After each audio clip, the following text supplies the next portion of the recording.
Hello guys, ఈరోజు సెషన్లో మనము వర్డ్‌ప్రెస్ వెబ్‌సైట్‌లో ప్రతి వెబ్ పేజ్‌కి అపార్ట్ ఫ్రమ్ హోమ్ పేజ్‌కి ప్రతి వెబ్ పేజ్‌కి ఒక యూనిక్ యూఆర్ఎల్ ఉండాలి. అండ్ దాంట్లో కీవర్డ్స్ కూడా ఉండడం బెస్ట్. అండ్ యూనిక్ యూఆర్ఎల్ ఏ విధంగా క్రియేట్ చేయొచ్చో మనం చూద్దాం. సింపుల్‌గా ఏం లేదండి, నేను నా వర్డ్‌ప్రెస్ సైట్‌కి నేను లాగిన్ అయ్యాను. ఓకే. జస్ట్ సింపుల్‌గా డాష్‌బోర్డ్‌లో ఉన్నాను నేను. ఒకసారి చూపిస్తాను చూడండి. ఓకే. ఇక్కడ డాష్‌బోర్డ్ వచ్చిన తర్వాత ప్రతి పేజ్‌కి యూనిక్ యూఆర్ఎల్ ఉండాలి. అండ్ ఆ యూఆర్ఎల్ కూడా ఐఫోన్స్తోనే డివైడ్ అయి ఉండాలని మనం తెలుసుకున్నాం. అండ్ దాంట్లో కూడా కీవర్డ్ ఉండాలి. మీరు ఏం చేయాలి, ఇప్పుడు పేజెస్ దగ్గరికి వచ్చేయండి.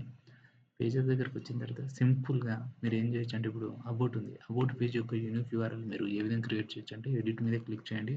మళ్ళీ సేమ్ మనకేంటంటే యూస్ట్ ఎస్ఈఓ ఓపెన్ అవుతుంది. ఇక్కడ మనం యూఆర్ఎల్స్ ఎట్లా చేంజ్ చేయొచ్చు అంటే, 2 వేస్ ఉన్నాయండి. ఒకటేంటంటే దాన్ని స్లగ్ అంటారు. ఓకే. దీన్నే పెర్మాలింక్ అని కూడా అంటారు. యూఆర్ఎల్ ఆప్టిమేషన్ పెర్మాలింక్ గాని స్లగ్ అంటారు. ఓకే. ఇప్పుడు నేనేం క్లిక్ చేశాను, ఇక్కడ చూడండి, నేను అబౌట్ అనేది క్లిక్ చేశాను. అబౌట్ యూఆర్ఎల్ ఏముంది, అబౌట్ 3 అని ఉంది. ఓకే. Let's see. ఇక్కడ నేను ఏం చేస్తున్నానంటే సింపుల్గా బెస్ట్ డిజిటల్, ఇది ఎప్పుడు కూడా స్మాల్ లెటర్సే యూజ్ చేయాలండి. Okay. Best digital hyphen marketing institute in Hyderabad అని చెప్పేసి నేను యూఆర్ఎల్ క్రియేట్ చేశాను. ఎందుకంటే యూఆర్ఎల్ నా యొక్క కీవర్డ్ ఉండాలి. ఇక్కడ చేంజ్ చేయొచ్చు, లేకపోతే ఇక్కడ స్లగ్ అని ఉంది కదండి, ఇక్కడ కూడా మనము చేంజ్ చేయొచ్చు అన్నట్టు. ఓకే. సో యూఆర్ఎల్ అనే దాంట్లో మ్యాక్సిమం తక్కువగా ఇది ప్రీవియస్‌ది తీసేయండి.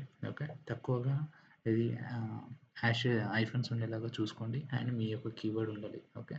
దెన్ క్లిక్ ఆన్ సేవ్ అన్నట్టు. ఓకే. ఇప్పుడు చూడండి ఏమవుతుందో. Okay. Click on view page.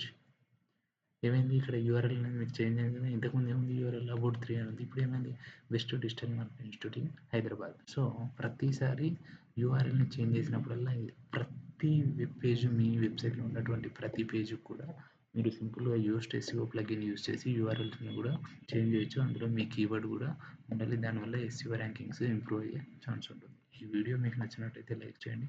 అలాగే ఫ్యూచర్ వీడియోస్ కోసం సబ్స్క్రైబ్ చేసుకోండి. Thank you.